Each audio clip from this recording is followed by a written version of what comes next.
पिता त्वमेव बन्धु च सखा त्वमेव विद्या द्रविणं त्वमेव सर्वं मम देव देव।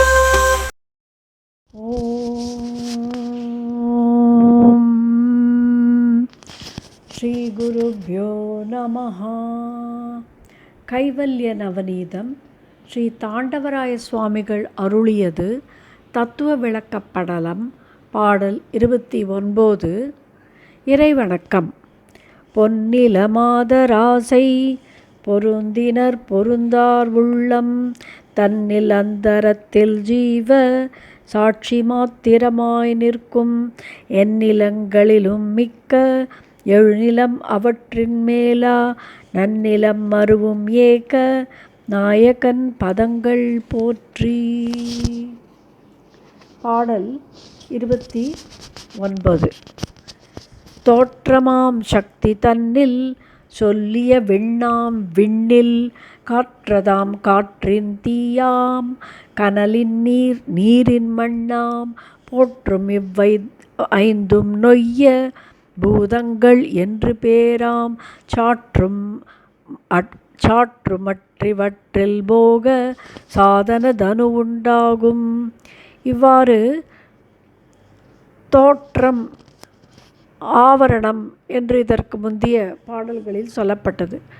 தமஸ் குணத்தில் 2 பிரிவுகள், ஆவரணம், விக்ஷேபம். அதில் இந்த விக்ஷேபத்திலிருந்து என்னவெல்லாம் வருகிறது என்று சொல்லப்போகிறார். ஏனெனில் ஆவரணம் என்பது மறைக்கும் சக்தி. மறைத்துவிட்டு என்ன நேரிடுகிறது? தோற்றம், பல பல தோற்றங்கள் உருவாகிறது. அதற்கு பெயர் விக்ஷேபம். அந்த விக்ஷேப சக்தியிலிருந்து ஆகாயம், ஆகாயத்திலிருந்து காற்று, காற்றிலிருந்து தீ, தீயிலிருந்து நீர், நீரிலிருந்து மண் எல்லாம் தோன்றியது. போற்றி வணங்கும் இந்த 5க்கும் நொய்ய பூதங்கள், அதாவது சூக்ஷ்ம பஞ்சபூதங்கள் என்று பெயர்.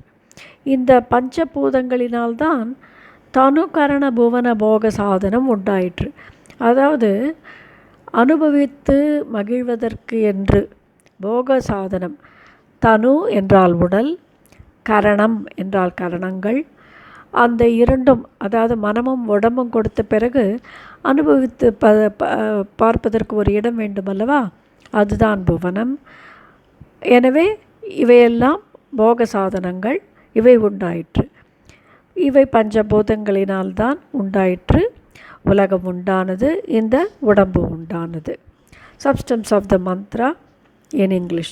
In the last mantra we have seen that the couple of features for which the tamas guna is known are avaranam and vikshepam.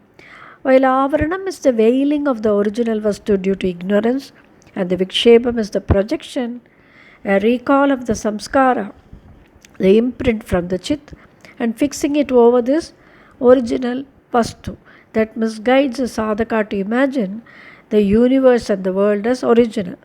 In this verse, we are going to exclusively see what happens due to vikshepam. Vikshepam is purely a mental concept which creates the world and the connected objects, including the sentience. Till the last few verses, Tandavaraya Swamigal gave us an account of Shrishtikrama and tried to narrate these evolution processes for our academic understanding. But now he seems to contradict in this verse as to say that the universe does not manifest just as spoken in Shrishti Tattva. It's only a mental projection. He calls it Sukshma Aropam.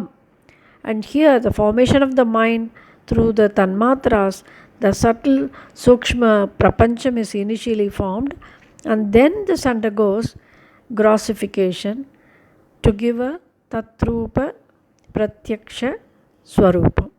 Now this Vikshepam, assuming all responsibility, starts forming the most subtle evolute, starting from Akasha, then to air, Agni, water and Prithvi. The adorable basic elements of mental creation is addressed to be Panchabhuta Tanmatras, the subtle form of Panchabhutas. Pancha means 5. Bhuta is to be understood as the elements or the matter that has a subtle body. The Bhoga sadhanas, or the matter behind all the pleasurable things seen as instruments in this world, is now manifested. They are known as Tanu Karana Bhuvana Bhogas, that is body, mind, and the place, the prapancham. Science accepts that all is seen as matter or non-matter.